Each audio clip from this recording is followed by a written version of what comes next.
The food in Tahiti is very starchy. Very, very starchy. They have a lot of carbs in their diet. I think it's attributed to the fact that a lot of people are poor, so buying things like rice, or the French baguettes, those things are subsidized by the French government. So you can buy a lot of it in large quantities, and they have big families. And you can eat a lot of it, and it fills you up, and it gives you all of your energy that you need. Hence the reason a lot of Polynesians are maybe a little bigger compared to American culture. It was very common to have like pasta, bread, mashed potatoes, and like some other kind of starch in one meal. So when we ate at members' houses, it was very much, you had to kind of choose, and you had to talk lots so that they wouldn't realize if you weren't eating everything, because just you would get so sick. I got food poisoning 6 times my first 3 weeks in Tahiti. I think the rice, yeah, it's just very hard on my stomach personally, and I thought I could eat anything.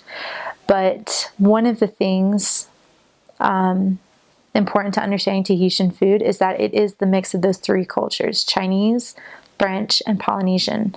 So the Chinese come, you get a lot of rice, stir fry, kind of Chinese food. And the French, you would get like the really cool desserts, and like you'd get like the really like almost like beautiful food, and it was like art. Sometimes I loved seeing that because it got very creative. And then the Polynesian, you get a lot of like fruits and fish, and fish is rarely cooked in Tahiti. They eat a lot of raw fish, and it's called Poisson Cru. And so what they would do is they would just mix it. Poisson Cru is one of their most like Tahitian classic foods. It's, you chop up raw fish, just like tuna, and then you mix it with carrots and cucumber and coconut milk, and you mix it right before you eat it. So like you get there and everything is on the table except for Poisson Cru, and then they just go ahead and like mix it all together, and they put it on the table, you pray, and then you eat like right away. And eating raw fish is, you just can't think about it like while you're eating it. You can't think about the fact that it's raw fish. And then later you realize like, oh, I just ate raw fish. And then for the first 3 weeks I was like sick, but it was really good. I like, by the end of my mission, I was like requesting it all the time. Very classic Tahitian dish. Other than that, just large quantities. It was almost like classic food like spaghetti or stir fry, or just some kind of like steak and fries situation. Kind of American in a lot of senses. We have that blend of cultures here. But another classic Tahitian dish was fafaru, which is also raw fish. I know I'm going with the fish theme, but it was fish that you put in salt water in a closed container, and you let it sit in the sun for like a couple of weeks, depending on how strong you wanted it. Yeah, it was kind of like a rite of passage to become a Tahitian missionary. And then you eat it with fermented coconut milk. So, and that's called miti hue, which is Tahitian.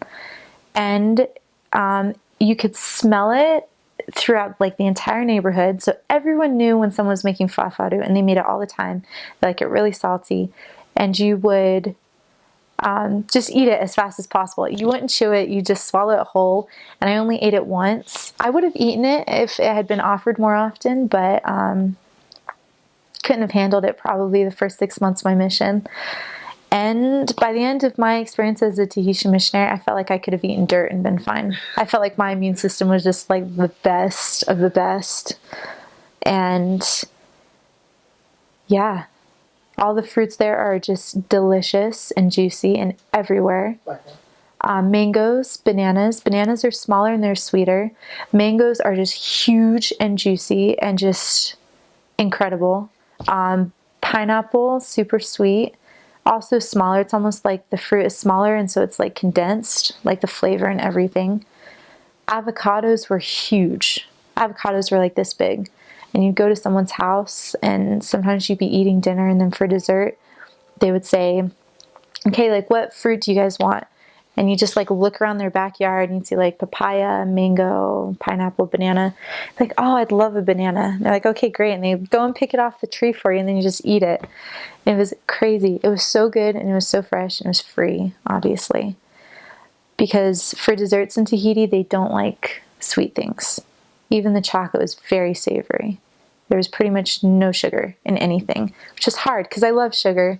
And I was like, what is happening? This is a chocolate cake that has no sweetness. But yeah, they're very savory, but they get their sugar from fruit mostly. Yeah, well, with any food that you don't really like, or it's hard to chew, or it's hard to appreciate, swallow it whole.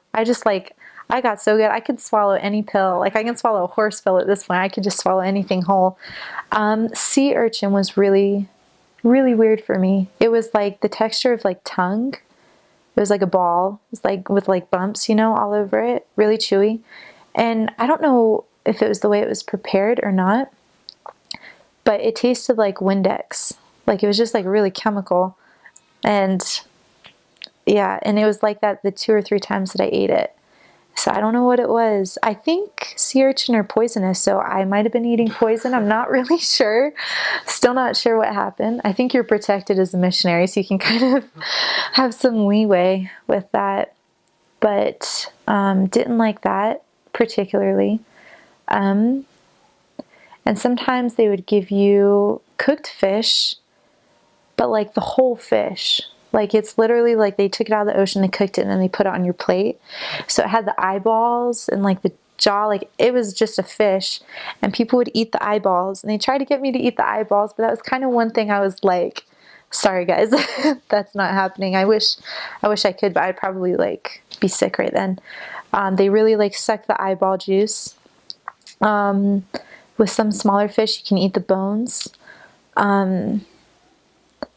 One thing I also never ate, it's mostly in the outer islands, is dog meat. Yeah, dogs are definitely like the meat of outer islands. I heard about it a lot, and it was really disturbing because I have a dog, and so it was like that whole connection. I was like, oh, that's really inhumane. But yeah, one time the elders told us a story. They were on an outer island, and they saw like a dog out front, just like running around, I don't know. They went inside, and it was like a lesson and then followed by a meal. And so yeah, and there were some people who were like in and out, like preparing dinner and everything. And they sat down to the dinner table and they were eating, and the members are like, hey, like, do you like the meat? And they think it's really funny to feed Americans like dog meat just to see how we react. You try and not react, but they're like, yeah, this is great, like really good, like it's kind of dark, it's like really tender, like what is it? And they're like, do you remember that dog you saw out front? And they were like, oh my gosh. So it was kind of obviously kind of traumatic. The elders just laughed about it a lot. I was like super traumatized, but yeah, it's definitely a common meat in the outer islands. Never ate it though.